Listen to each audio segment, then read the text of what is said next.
Жолдыбекова Гүлжанат Амановна. Қарағанды қаласы, піл мен маймыл ертегісі. Ну орманды мекендеп, бір-бірімен сыйласып, қатар жүрген піл мен маймыл бір күні өз бойларындағы артықшылықтарын айтып отырып дауласып қалыпты. Менің бойым таудай, күшім де көп, деп мақтаныпты піл. Ашулансам бар ғой, қандай жуан ағаш болса да, тамырымен қопарып тастаймын. Ондай ғайрат сенде жоқ, дейді сөзін жалғастырып.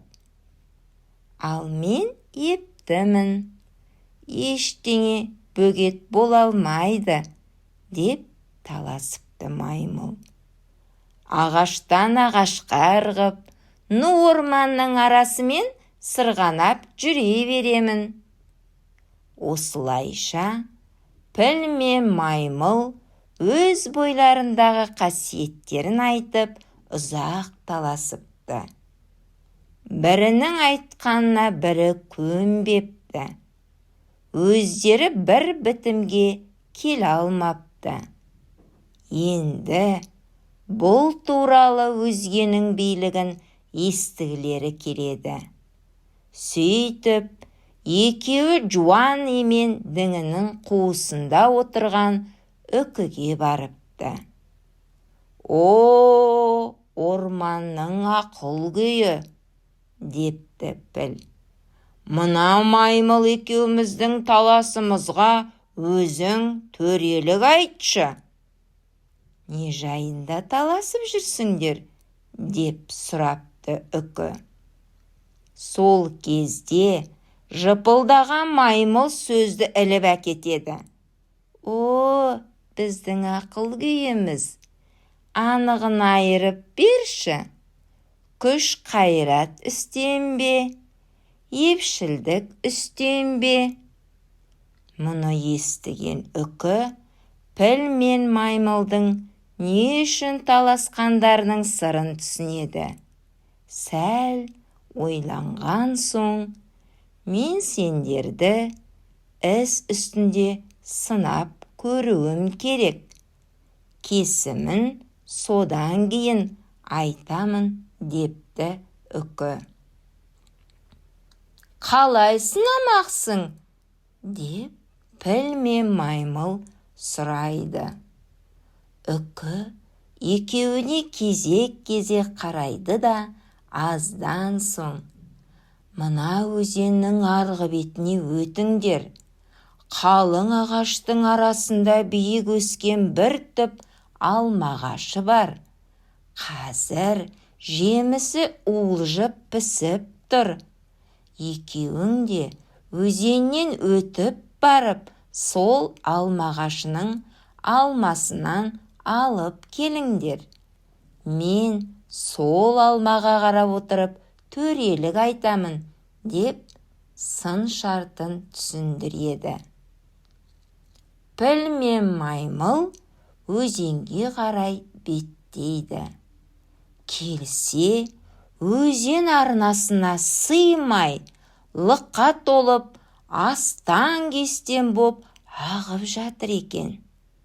Өзеннен өте алмайтын болған соң, маймыл мұңайып, қасірет шегеді. Сол кезде, кел, менің жотама мініп ал, депті піл. Мен таудан үлкенмін, күшім де мол. Өзеннің ағысы мені ағызып кет алмайды. Маймыл қуанып, пілдің ісіне шығып алады. Ал піл өзенді қақ жарып, қиналмастан арғы жағаға өте шығады. Содан кейін екеуі үкі айтқан алма ағашын іздеп табады.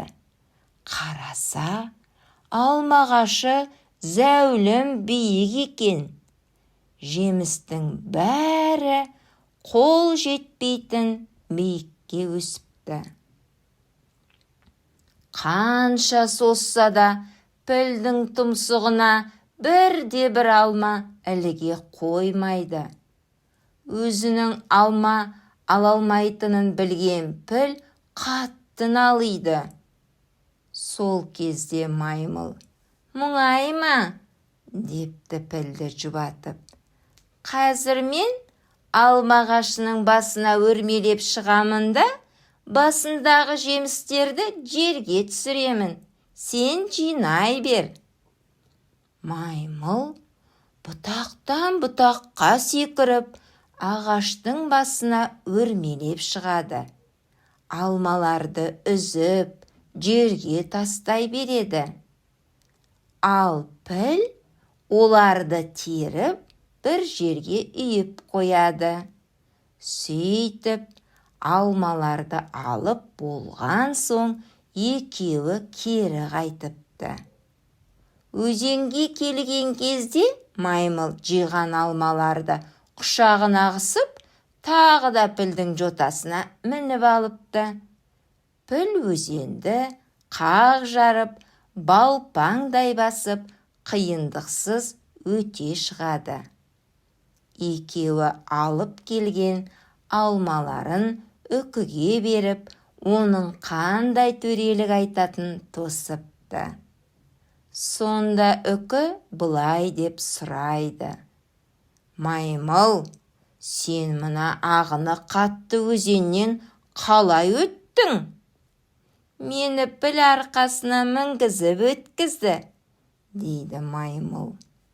«Дұрыс, өйткені оның бойы таудай, күші де мығым, өзен ағызып кет алмайды. Ал піл, сен айтшы, биік ағаштың басындағы жеміске бойын қалай жетті?» деп енді пілге сұрақ қояды. «Менің бойым жетпеген соң», депті ол да шынын айтып. «Маймыл ағаштың басына өрмелеп шықты. Алмаларды үзіп жерге түсірді. Мен жинап тұрдым». Үкі: «Міне, ұқтыңдар ма? Күштен де, ептіліктен де үстем нәрсе бір-біріңе тигізген көмегің. Екеуің бір-біріңе қарайласып, мақсаттарыңа жеттіңдер. Тек қана күштен немесе жалаң ептіліктен пайда аз. Егер біріңе бірің жәрдемдеспегенде, екеуің де мына алмаларды алып келе алмас едіңдер. Демек, күш пен епшілдік үйлескенде ғана жарасып тұрады. Күштің болғанмен ебің болмаса, ебің болғанмен күшің болмаса, бәрі де бос әурешілік. Еңбегің зая кетеді, дейді. Піл мен маймыл: «Дұрыс, дұрыс», деп өздеріне айтқан үкінің төрелігіне келісіп, айтқан шешіміне разы болыпты. Сонда үкі: «Піл, сен күшіңе сеніп даурық па? Маймыл, сен ептімін деп бөспе. Әрқашан бір-біріңе осылай жәрдемдесіп жүріңдер», деп өсиет айтыпты.